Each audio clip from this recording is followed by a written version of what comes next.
Laurence and Ludwig, fallen heroes of the Healing Church, are perhaps the most tragic figures in a story populated almost entirely with tragic figures. Although From Software exercised literary license in crafting these characters, they weren't cut from whole cloth. Based on what we've discussed in this series, as well as some additional evidence we'll reveal today, we can say with confidence that From Software drew inspiration from two historical figures and the literary adaptation of one of those figures to give life to these two foundational members of the Healing Church.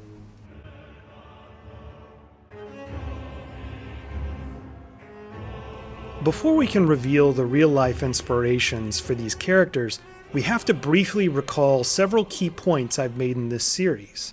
Point number 1. The Healing Church is meant to represent the Royal Infirmary of Edinburgh. In Part 6 of this series, we discussed the ways in which the Healing Church serves as a parallel to the Royal Infirmary of Edinburgh, arguably the world's leading surgical hospital of the 19th century. It's where Victorian author and poet William Ernest Henley sought and received treatment for tuberculosis in 1873, and where he became friends with famed author Robert Louis Stevenson.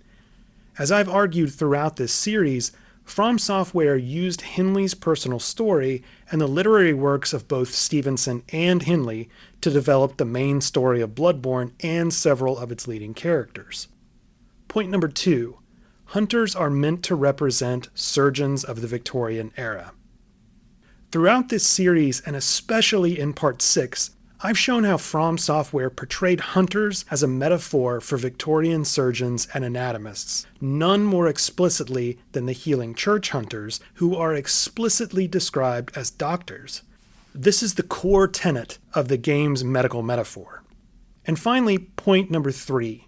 The healing blood is meant to represent Victorian anesthesia.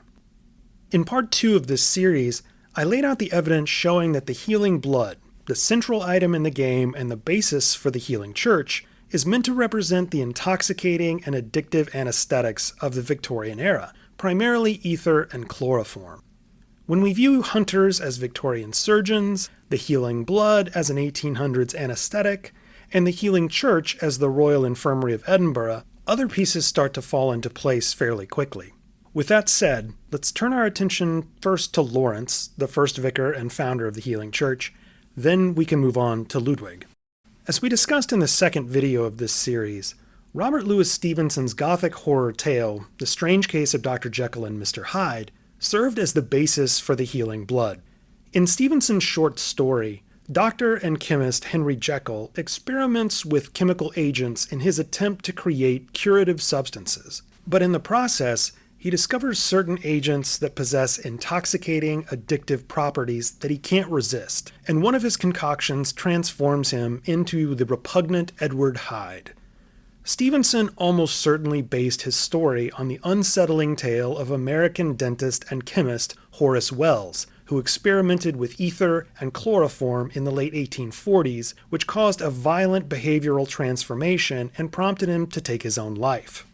In The Strange Case of Dr. Jekyll and Mr. Hyde, Stevenson describes Mr. Hyde not just by his violent and antisocial behavior, but by his unique appearance, which is completely different from Dr. Jekyll's. Although popular adaptations of the story later depicted Hyde as a sleek and flamboyant figure, somewhat like Gehrman during his boss fight, in the original tale, Hyde is referred to much differently. Stevenson characterizes Hyde as a troglodyte, meaning a caveman or primitive ancestor to humans. Stevenson describes Hyde 3 times as ape-like in appearance. That's how Hyde was depicted in the 1931 film Dr. Jekyll and Mr. Hyde. This is what we're supposed to see in Lawrence's beastly skull in the Grand Cathedral, with its uniquely simian appearance. Unlike the Scourge Beasts or even Vicar Amelia and their canine physiognomy, Lawrence's transformed skull matches the description of the ape-like Mr. Hyde. The lore hunter JSF pointed out this detail years ago, but wasn't sure what it might mean. It was, and is, an important observation. As I've repeatedly said and shown in this series, Stevenson's Jekyll and Hyde was the inspiration for the healing blood. But critically, this detail allows us to understand that the ape-like Mr. Hyde, a beastly figure into which Dr. Jekyll transformed, was almost certainly the inspiration for Laurence. As we just noted, the theory is that Robert Louis Stevenson based his characters Dr. Jekyll and Mr. Hyde upon Horace Wells, a pioneer of early anesthesia. If we start to connect the dots, we could argue that Laurence, the founder of the healing church and its champion of the anesthesia-like healing blood, was indirectly inspired by Horace Wells, a real-life physician driven to darkness and death by his addiction to ether and chloroform. Although there's this ape-like physical skull that we associate with Laurence that remains in the waking world on the altar of the Grand Cathedral, his soul or consciousness is manifested in the hunter's nightmare as the burning corpse of a cleric beast. We find this corpse resting on the altar of the Nightmare Cathedral. It's not surprising that many people have suggested that Laurence's statuesque appearance is similar to Michelangelo's Pietà, which depicts Mary cradling the dead body of Christ.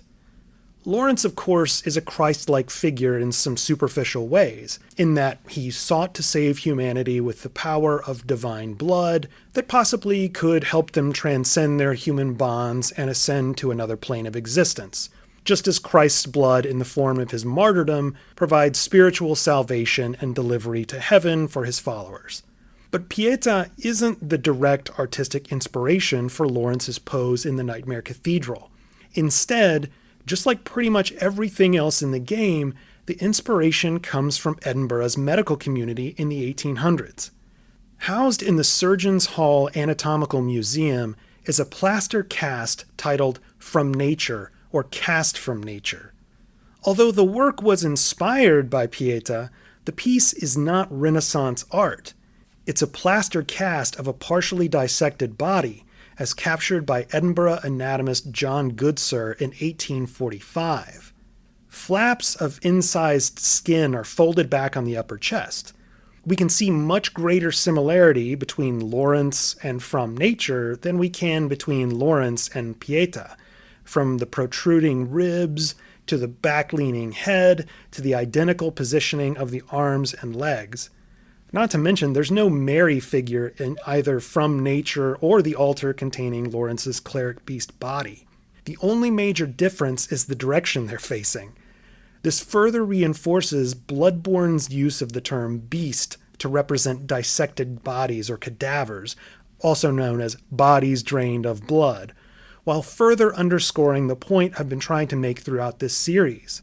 Bloodborne is meant to depict the nightmarish experience of Victorian-era illness and disease and the dehumanizing nature of medical research, surgery, and addiction. The Edinburgh medical community, as well as the lives and works of William Ernest Henley and Robert Louis Stevenson, are the soul of Bloodborne.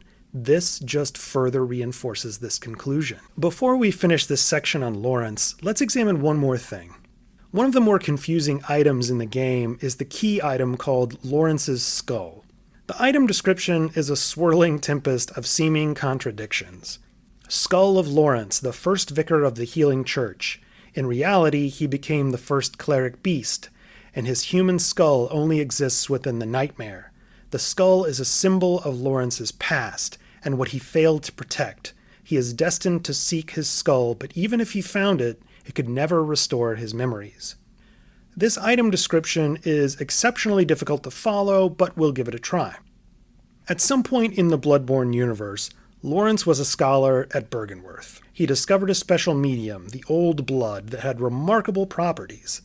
It alleviated pain and provided a euphoric intoxication. He saw great promise in the substance and wanted to bring it to the masses, which was a noble aspiration. But the healing blood that he crafted was too seductive. Just like Dr. Henry Jekyll, Laurence was unable to resist the temptation of the intoxicating substances he had refined. He lost himself in the drug and transformed into something else. Just like Dr. Jekyll permanently transformed into the ape-like creature Edward Hyde, Laurence transformed into an ape-like beast whose skull we find on the altar of the Grand Cathedral. Laurence, the man, was forever lost when this beastly transformation occurred. He could never transform back into his human form. When the item Laurence's skull tells us the skull is a symbol of Laurence's past and what he failed to protect, it means the past is Laurence's human past, and what he failed to protect was his humanity. In Jekyll and Hyde, Dr. Jekyll had relied on a serum to transform him into Hyde, and another serum to transform him back into Jekyll. But eventually, the latter serum stopped working. The fading remnant of Dr. Jekyll's consciousness within the physical form of Edward Hyde was trying to formulate a serum so that he could transform back into his human self, but it was never going to be possible. Laurence, his consciousness trapped in the hunter's nightmare, is destined to seek his human skull, a symbol of his past, a symbol of his humanity, the thing he failed to protect. But it no longer exists in the waking world. In that world, there is no Laurence anymore. There are no human remains of Laurence. There's just a skull of an ape-like beast that Laurence became. That's what the item Laurence's skull means.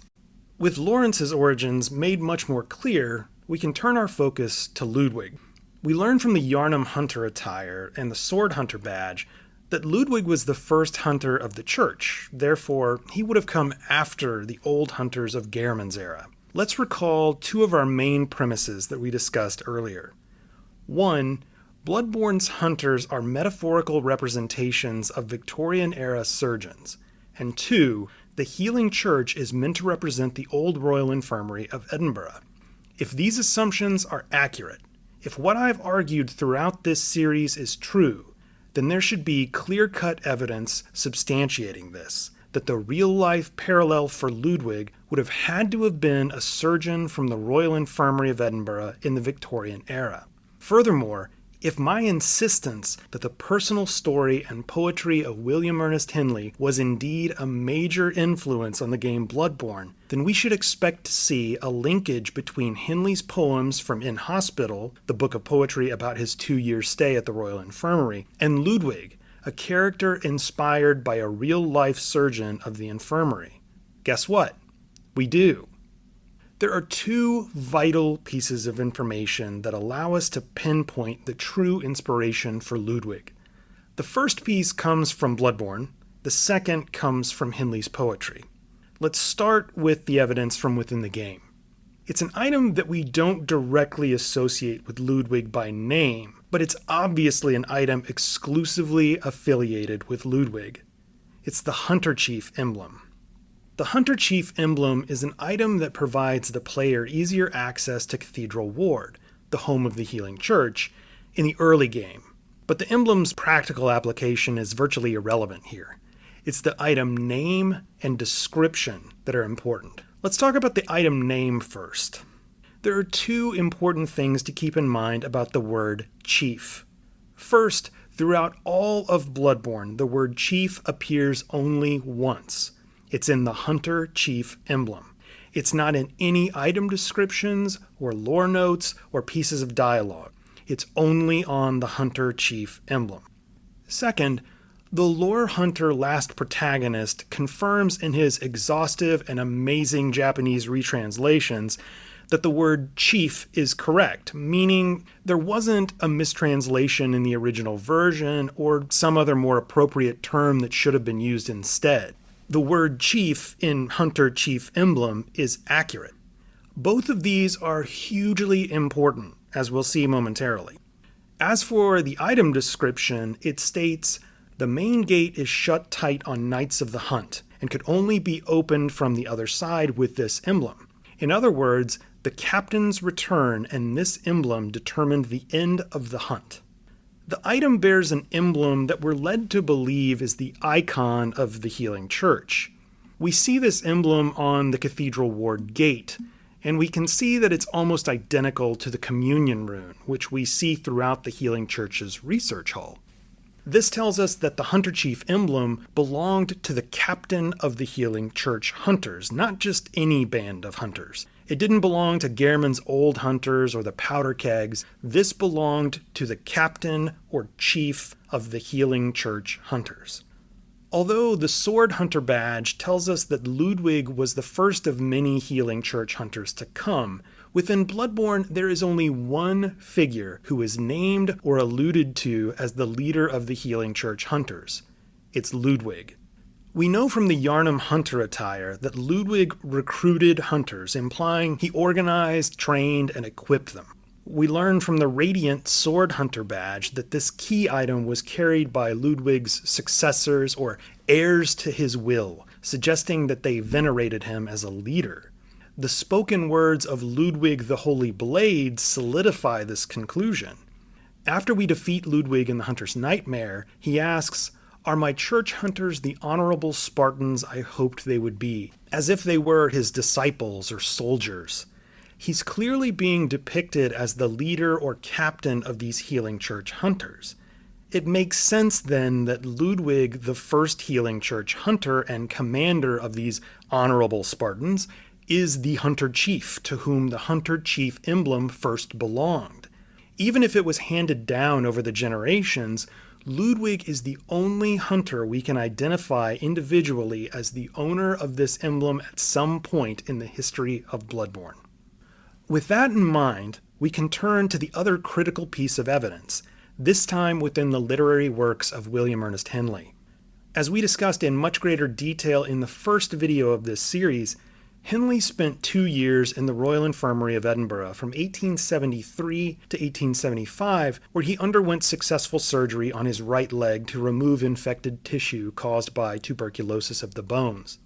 He wrote more than 24 poems that were later consolidated into a book of poetry titled In Hospital, which captured his experience undergoing Victorian-era surgery and his lengthy recovery.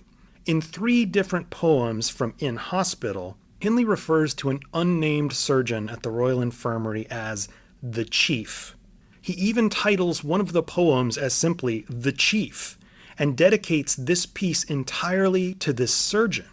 He describes this person as the professor, who makes rounds with nurses, surgical staff, and medical students, scurrying along behind him, following his every word and instruction. As multiple literary historians have confirmed, and as basic logic would lead us to conclude, the surgeon that Henley referred to as the Chief was Sir Joseph Lister, chair of clinical surgery at the Royal Infirmary from 1869 to 1877. I realize that it sounds extremely odd based on the figure we encounter, Ludwig the Accursed, in The Hunter's Nightmare, that this character was based on Joseph Lister. But stick with me for a few minutes and I think you'll be surprised. It's not an overstatement that Joseph Lister was arguably the most important surgeon of the 19th century and remains one of the leading figures of medicine in the last 300 years.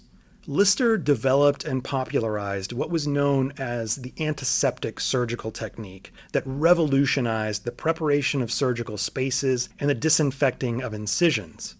As head of surgery at the Royal Infirmary of Edinburgh, Lister also brought on a host of nightingale nurses, those who were formally trained in the nursing profession.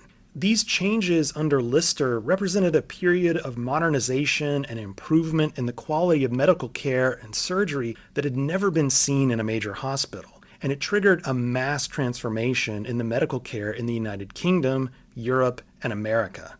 Lister also ushered in a period of heavy reliance upon the new, seemingly miraculous anesthetics of his day, which further emphasized the Royal Infirmary's step into the modern era. These anesthetics, ether and chloroform, are the Royal Infirmary's version of the healing church's healing blood. Lister performed the surgery that saved William Ernest Henley's right leg from amputation.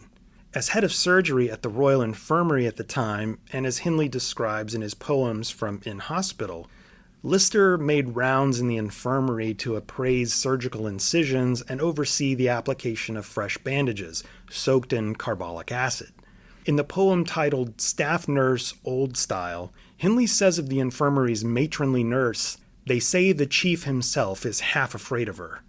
In the poem titled Clinical, Henley writes, "Hustles the class, and they ring themselves round the first bed where the chief, his dressers and clerks at attention, bends an inspection already." Because we know that Henley repeatedly referred to Joseph Lister as the chief, and because we know that Bloodborne's hunters are meant to represent Victorian-era surgeons, we can confirm that the hunter chief refers to Lister. And because we know that the hunter chief is Ludwig, we can deduce that Lister was the inspiration for Ludwig. It's clever that the hunter chief emblem is a piece of cloth, or handkerchief. Surgeons in the mid to late 1800s would have had two uses for cloth handkerchiefs. Prior to the surgery, they would douse a handkerchief with ether or chloroform and hold it by the patient's nose to administer the anesthetic. This would have started the surgery. Once the surgery was complete, the doctor would use the cloth to wipe the blood from his hands. That's why, according to the Hunter Chief Emblem item description, the presentation of the Hunter Chief Emblem signifies the end of the hunt. It's the end of the surgical operation. As we've discussed again and again, hunters are surgeons, the hunt is surgery. In the base game of Bloodborne, we find the NPC named Edgar in the Nightmare of Mensis. He's wearing the student uniform and wielding Ludwig's Holy Blade and the Rosmarinus. Edgar's wielding of these weapons is meant to have us associate the Holy Blade with the Rosmarinus. Let's examine why. Joseph Lister, of course, was best known for his antiseptic method, which involved dousing bandages in carbolic acid, or phenol, and cleaning his hands and surgical tools in phenol as well. But he was famous for spraying vaporized carbolic acid in the surgery room in an effort to disinfect the air. The device he used to disinfect the air was called a Listerizer, which is what Bloodborne used as the basis for the Rosmarinus, which is said to spray a cloud of sacred mist. Lister eventually abandoned use of the sprayer because it didn't have any impact on infections, and ironically, it just badly irritated the eyes and sinuses of the surgical staff. I think that's why the item description of the Rosmarinus includes the line, "O fair maiden, why is it that you weep?" We're meant to associate the Rosmarinus, much like the Listerizer, with Ludwig's Holy Blade, and thus Ludwig, who is based upon Joseph Lister. Both weapons are healing church weapons. As I've noted in this video and throughout this series, the healing church was based on the Royal Infirmary, which is where Lister developed and utilized the Rosmarinus-like Listerizer. There's some additional evidence to support the conclusion that Ludwig was inspired by Joseph Lister. First, let's look at Ludwig's Holy Blade. Lister, who inspired Ludwig, was a leading surgeon. The weapon of a surgeon, of course, would be a scalpel. Ludwig's Holy Blade, as noted in its item description, is a silver sword. Silver was the preferred metal for early scalpels. It's resistant to oxidation and is one of the least chemically reactive metals known to man, making it an incredibly valuable material in early medicine. We can think of Ludwig's Holy Blade as Lister's silver scalpel. We'll come back to the item description for Ludwig's Holy Blade in just a few minutes because there's another interesting takeaway. All of Ludwig's dialogue also appears to relate to Joseph Lister, often drawn from the verses of William Ernest Henley's In Hospital collection. When we enter Ludwig's arena in The Hunter's Nightmare, we encounter something that no other boss in the game receives: a spoken introduction. A bloodied corpse speaks to us, warning of the approaching monster. Silent beast. The great terror looms. This is coming.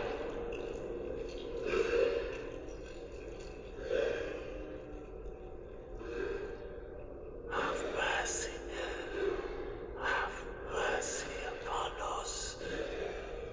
Note the nature of this dialogue.